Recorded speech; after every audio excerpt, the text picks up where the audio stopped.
question.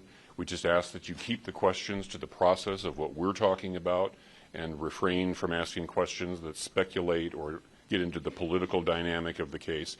For Utah County, this is a murder case, and we're trying a murder case. We're trying to keep the questions to that, but I understand that you're under pressure and have a lot of different questions, and we'll try to answer them.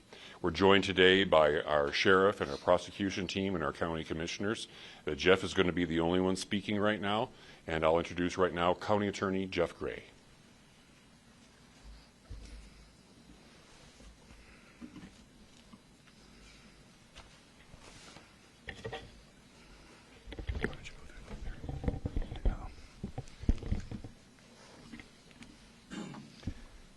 The murder of Charlie Kirk is an American tragedy. Charlie Kirk was murdered while engaging in one of our most sacred and cherished American rights, the bedrock of our democratic republic, the free exchange of ideas in a search for truth, understanding, and a more perfect union.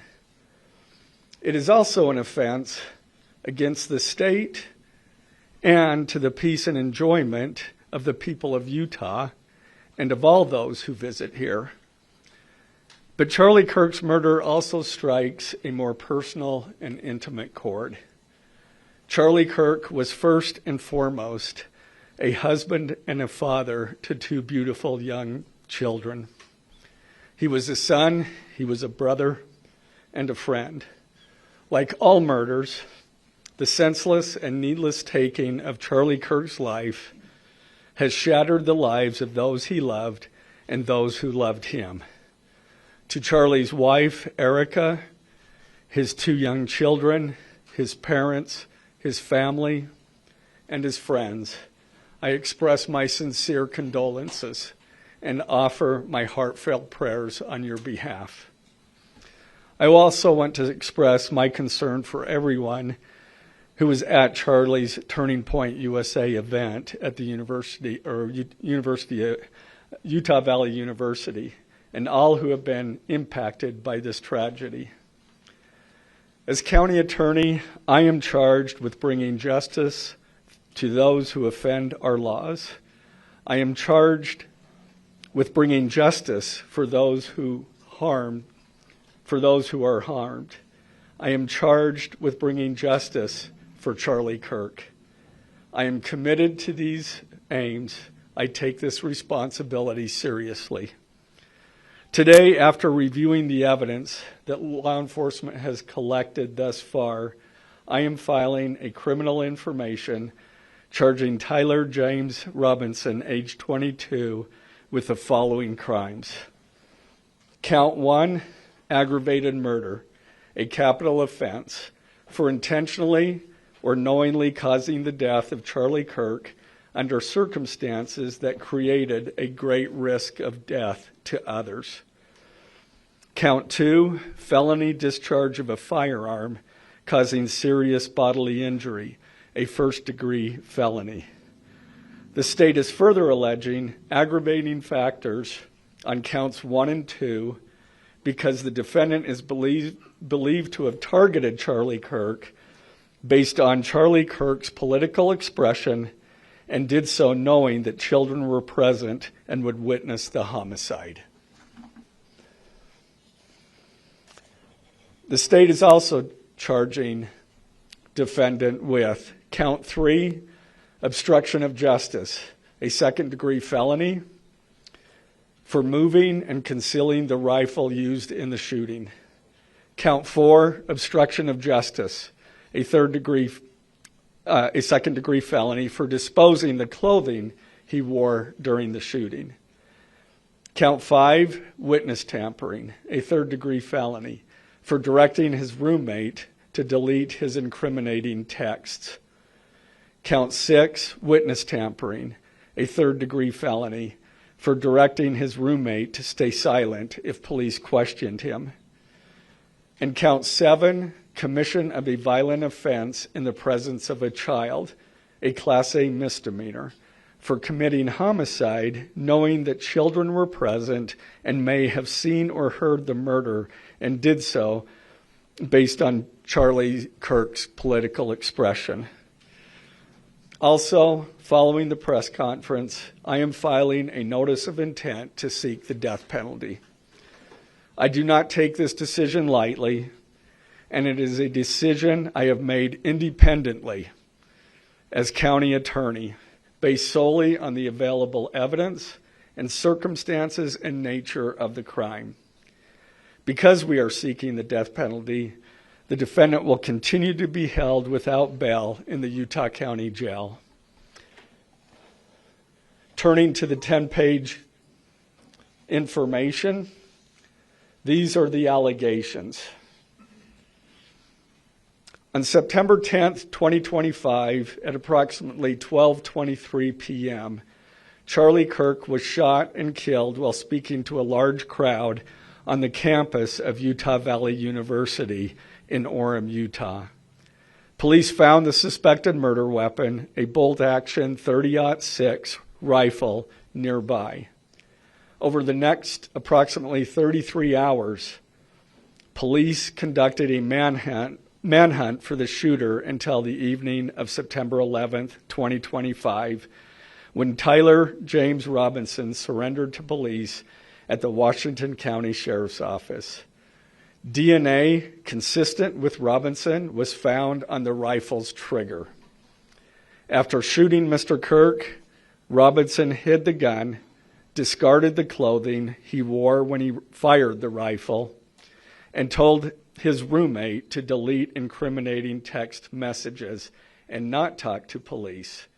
Children were present at the time of the shooting. The shooting.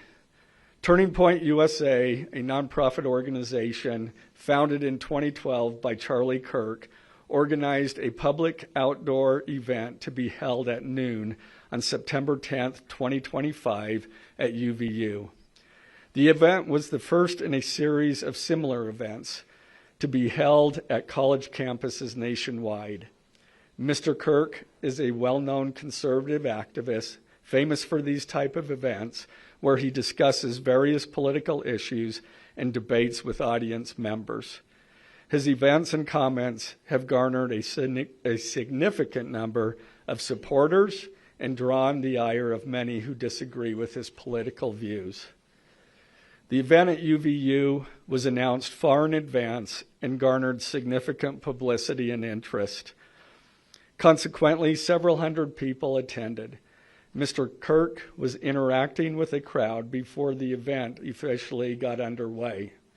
Then, at approximately noon, Mr. Kirk seated himself under a portable canopy behind a table and microphone. He began speaking to the crowd and fielding questions from attendees, a format Mr. Kirk commonly used at his events.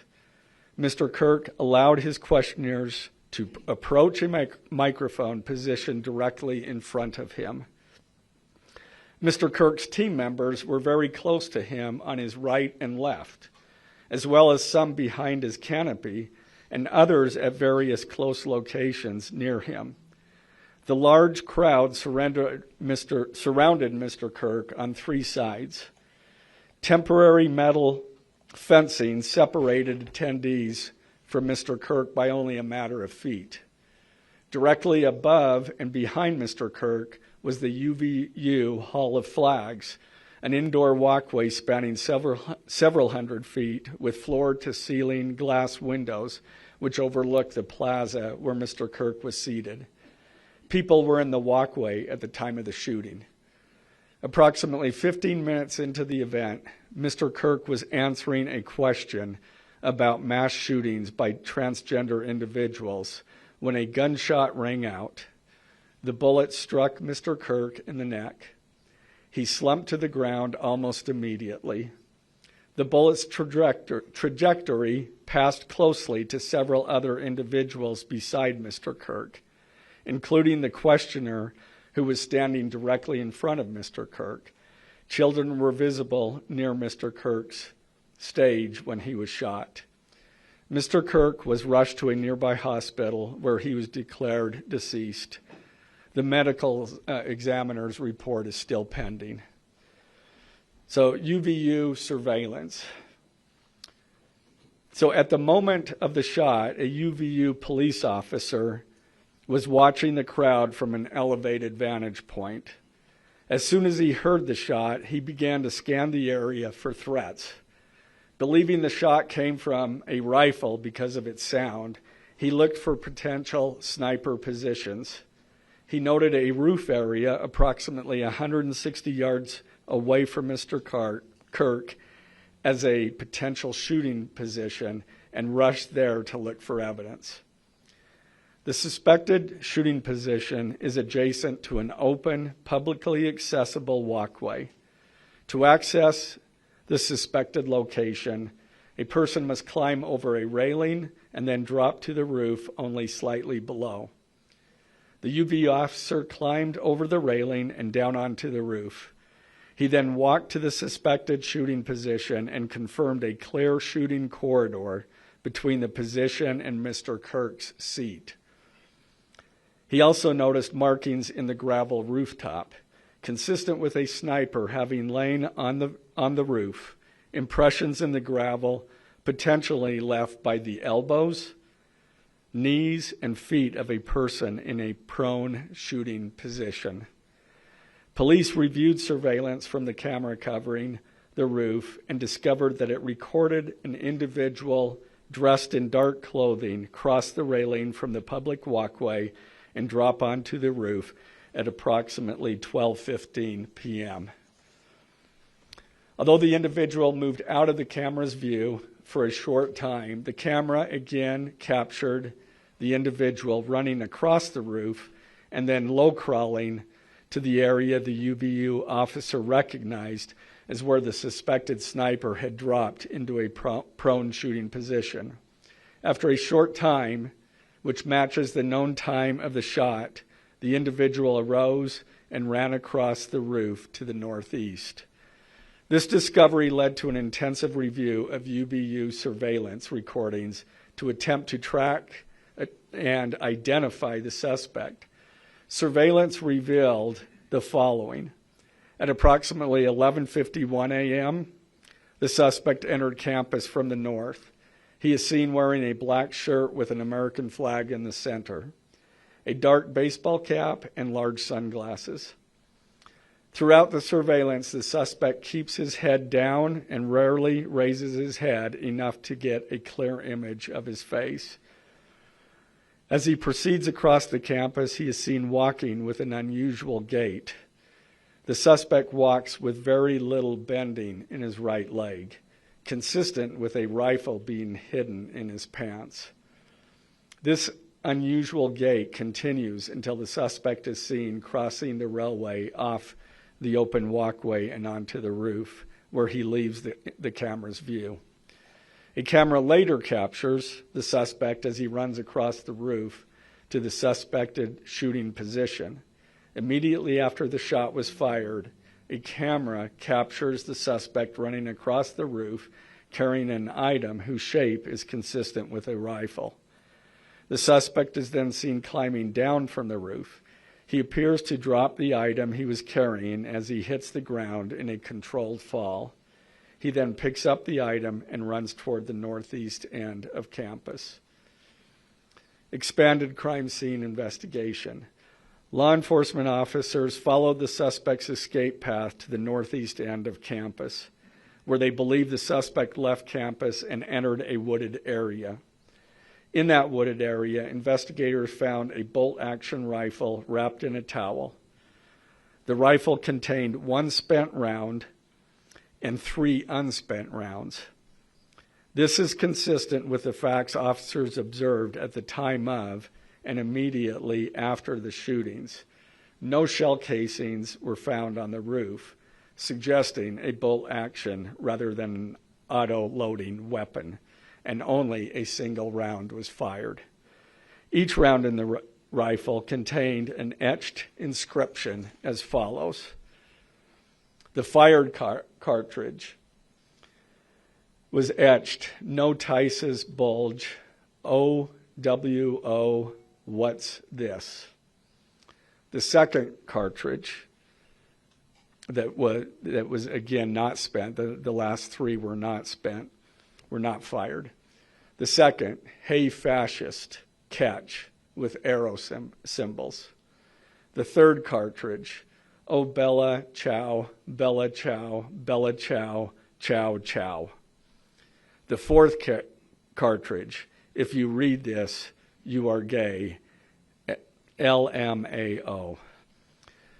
The rifle, ammunition rounds, and towel were sent for forensic processing. DNA consistent with defendant was found on the trigger, other parts of the rifle, the fired cartridge casing, 2 of the 3 unfired cartridges, and the towel. Law enforcement was unable to immediately locate the shooter, so they published photos of the shooter from the UVU surveillance cameras and asked for the public's help to identify him. Meanwhile, law enforcement continued to try to identify the shooter through other means. The Washington County investigation. On the evening of September 11th, 2025, as law enforcement continued their investigation, Tyler James Robinson went to the Washington County Sheriff's Office with his parents and a family friend to turn himself in. Robinson's mother stated that the following to police. On September 11th, 2025, the day after the shooting, Robinson's mother saw the photo of the shooter in the news and thought the shooter looked like her son. Robinson's mother called her son and asked him where he was. He said he was at home sick and that he had also been at homesick on September 10th. Robinson's mother expressed concern to her husband that the suspect shooter looked like Robinson. Robinson's father agreed.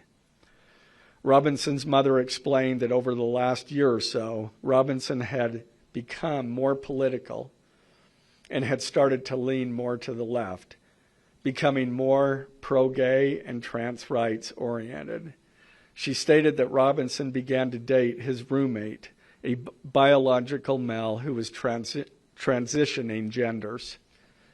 This resulted in several discussions with family members, but especially between Robinson and his father, who have very different political views.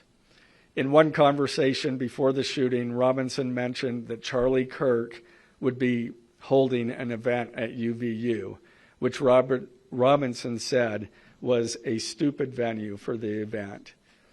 Robinson accused Kirk of spreading hate.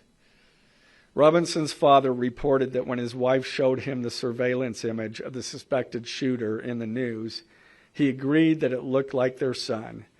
He also believed that the rifle that police suspected the shooter used matched a rifle that was given to his son as a gift. As a result, Robinson's father contacted his son and asked him to send a photo of the rifle. Robinson did not respond. However, Robinson's father spoke on the phone with Robinson. Robinson implied that he planned to take his own life. Robinson's parents were able to convince him to meet at their home. As they discussed the situation, Robinson implied that he was the shooter and stated that he couldn't go to jail and just wanted to end it. When asked why he did it, Robinson explained there is too much evil and the guy, referring to Charlie Kirk, spreads too much hate. They talked about Robinson turning himself in and convinced Robinson to speak with a family friend who is a retired deputy sheriff. At Robinson's father's request, the family friend met with Robinson and his parents and convinced Robinson to turn himself in. The family friend spoke to police and reported telling Robinson that it would be best if he brought all evidence with him to the sheriff's office to avoid police having to search his parents' home. The friend also asked Robinson if he had any clothes that were related to what he did. Robinson replied that he had disposed of the clothes in different areas. The roommate. Police interviewed Robinson's roommate, a biological male who was involved in a romantic relationship with Robinson. The roommate told police that the roommate received messages from Robinson about the shooting, and he did provide those messages to police. On September 10th, 2025, the roommate received a text message from Robinson which said, "Drop what you're doing. Look under my keyboard." The roommate looked under the keyboard and found a note that stated, quote, "I had the opportunity to take out Charlie Kirk, and I'm going to take it." Police found a photograph of this note. The following text exchange, then took place. After reading the note, the roommate responded, "What? You're joking, right?" Robinson, "I am still okay, my love, but am stuck in Orem for a little while longer yet. Shouldn't be long until I can come home, but I gotta grab my rifle still. To be honest, I had hoped to keep this secret till I died of old age. I am sorry to involve you."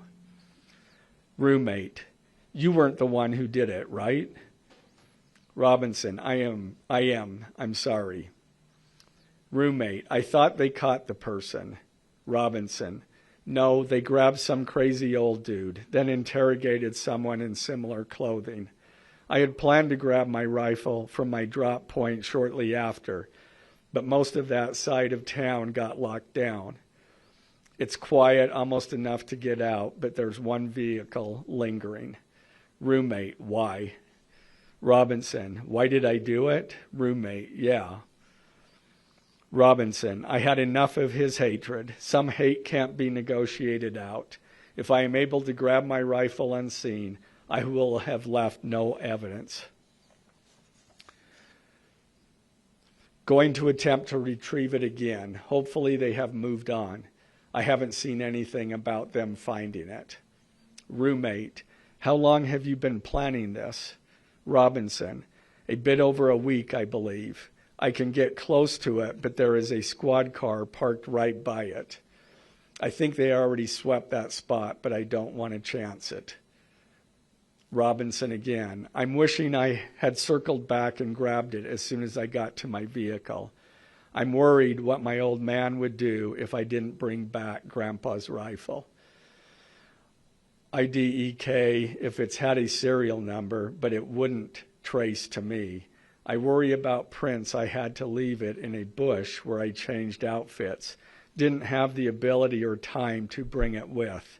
I might have to abandon it and hope they don't find prints. How the F will I explain losing it to my old man? Only thing I left was the rifle wrapped in a towel. Remember how I was engraving bullets? The F in messages are mostly a big meme. If I see notice bulge UWU on Fox News, I might have a stroke all right. I'm going to have to leave it. That really effing sucks. Judging from today, I'd say Grandpa's gun does just fine, IDK. I think that was a $2K dollar scope. Wink, wink. Robinson again, delete this exchange. Again, Robinson, my dad wants photos of the rifle. He says Grandpa wants to know who has what. The feds released a photo of the rifle, and it is very unique. He's calling me, RN. Not answering. Robinson, since Trump got into office, my dad has been pretty diehard MAGA. Robinson, I'm going to turn myself in willingly. One of my neighbors here is a deputy for the sheriff. Again, you are all I worry about, love. That came from Robinson. Roommate, I'm much more worried about you. Robinson, don't talk to the media, please. Don't take any interviews or make any comments. If any police ask you questions, ask for a lawyer and stay silent. The search for Robinson's residence. Police executed a search warrant on Robinson's residence. During that search, police discovered a shell casing with etchings like the etchings found on the shells in the rifle near UVU. Police also found several target boards with bullet holes in Robinson's home. Now, as I stated in the beginning, when I read those allegations, these are allegations. And like the evidence set forth in this statement, those allegations, what you've heard from the media, even from state and federal officials, has not been tested in the crucible of a jury trial. I understand the public's desire to know the facts. My own family members have pressed me for information. Why are we reluctant to share the details of the investigation itself and comment on the case? Because I want to ensure a fair and impartial trial. I became a prosecutor because of my love for the ideals of this great country and the principles embedded in our Constitution. The free exchange of ideas and opinions is critical to this great American experiment, but so too are the protections afforded to the accused found in the Fifth and Sixth Amendments: the right against self-incrimination, the right to a speedy and public trial, the right to the effective assistance of counsel, the right to confront one's accusers, and the right to compel the attendance of witnesses. And perhaps most importantly, under our Constitution, the accused is presumed innocent until we, the state, prove to an impartial jury of defendant's peers his guilt beyond a reasonable doubt. That jury cannot rely on our allegations, on what they hear in the news, or on what they hear from a public official. The jury is the sole trier of fact, and they will ultimately determine those facts based on evidence a trial judge has determined is admissible. Again, as prosecutors, we bear the burden to prove guilt beyond a reasonable doubt. But make no mistake, we welcome this burden. I'd like to now introduce my trial team who will be charged with prosecuting the case. This is a veteran and expert team of some of the state's best trial attorneys. Chad Grunander, who is one of my two chief deputies, Ryan McBride and David Sturgill on the far right there. And those two were very much involved in preparing search warrants, did a phenomenal job, worked day and night to see that accomplished well after Robinson was taken into custody. Also, Lauren Hunt, she is one of our special victims prosecutors, and Chris Ballard, my second chief deputy, who will be handling motions. I'm going to explain just the procedural steps. We're not a grand jury. We don't have a grand jury system like the federal courts do. It's a preliminary hearing system. So the arrest and filing of the criminal information are merely the first steps in the criminal justice process. Today at 3 p.m., the defendant will appear before a judge in the Utah 4th District Court for his first appearance to be informed of these charges and to ensure that he has an attorney to represent him. The hearing will be brief. The judge will conduct that first appearance virtually via WebEx. This is not unusual. In the 4th District, all felony first appearances for defendants who are in custody are held virtually. A link to that hearing is available for media on the Utah State Court's X account at Utah State Courts. Now, following defendant's first appearance, he will be entitled to a preliminary hearing. At that hearing, the state will be required to show probable cause that defendant committed the crimes. The purpose of the preliminary hearing is not to determine guilt, but simply to assure the court that the prosecution has enough evidence to proceed to trial.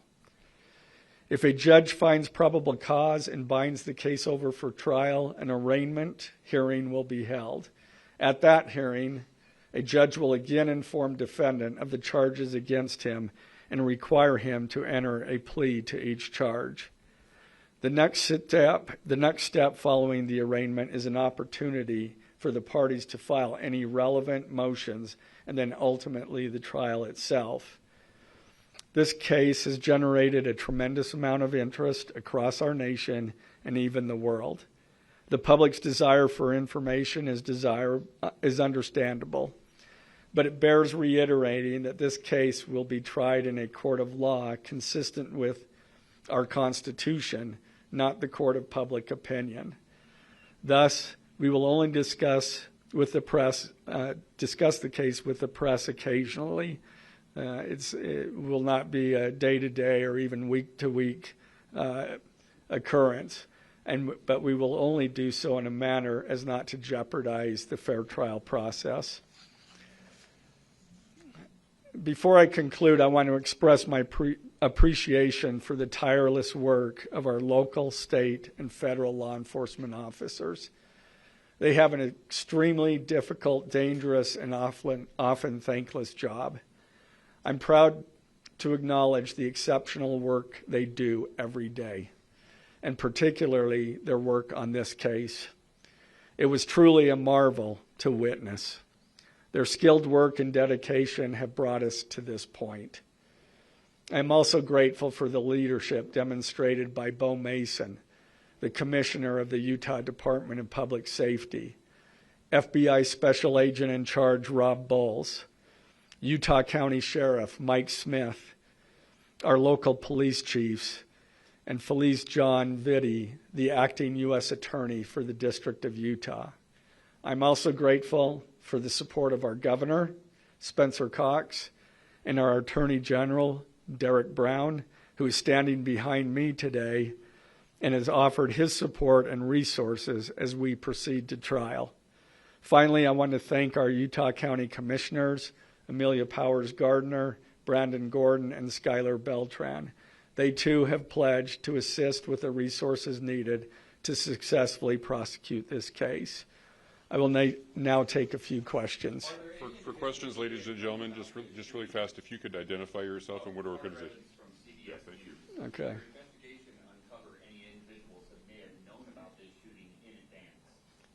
They are still looking into it. It's an undergoing investigation. So is that a possibility? They haven't ruled that out. Ed Lavendera with CNN. The text message that you exchanged with the roommate, can you kind of give us a sense of, did that happen over several hours?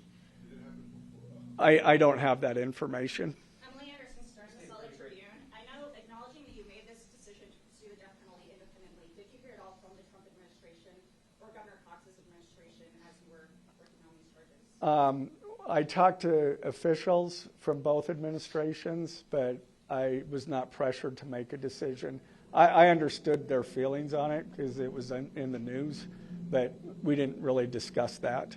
Mr. Gray, the FBI director, do you have any indication that transgender issues played a role in the motivations for this shooting? I'm going to stick to what I just stated in my public, in our information. I think that is pretty much set forth there. Mr. Gray, Ben Winslow, Fox 13 News. Just asking, are you planning to file additional charges against anyone else in connection with this? Again, we don't have any information at this point of additional suspects, but I know that our law enforcement agencies are continuing to follow leads. Mr. Gray, the FBI director today said that you are, quote, or that other people, a number of people are being investigated and interrogated.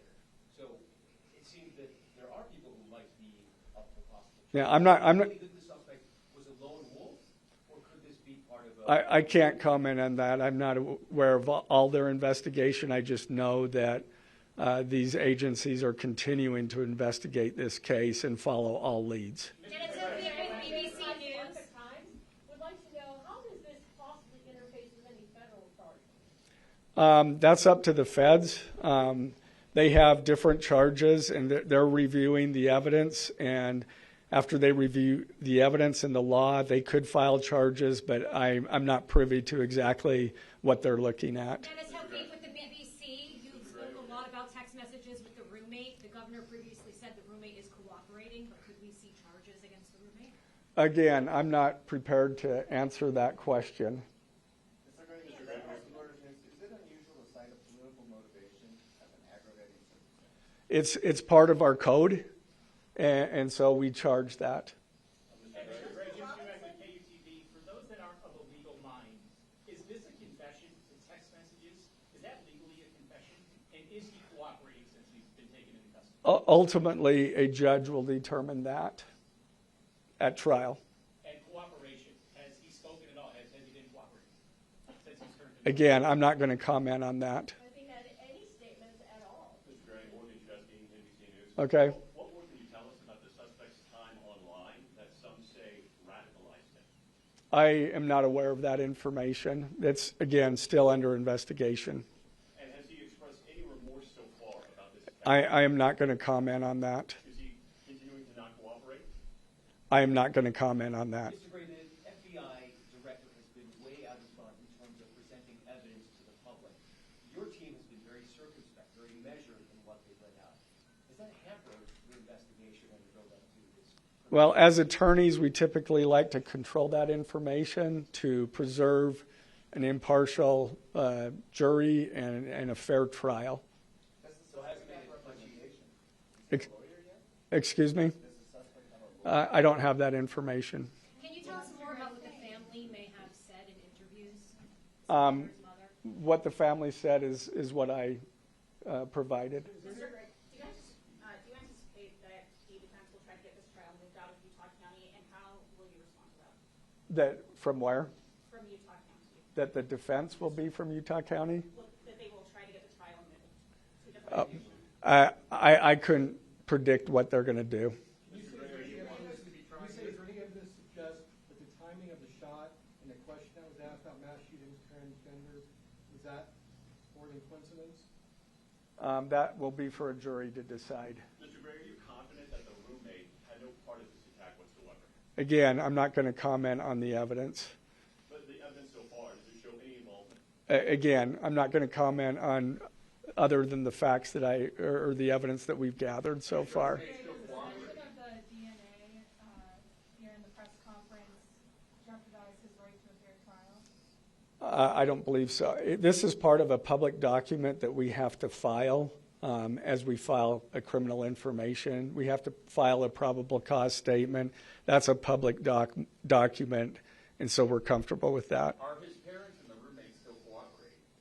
I'm not going to comment on that either. The FBI has said that this suspect had a hatred of Kirk.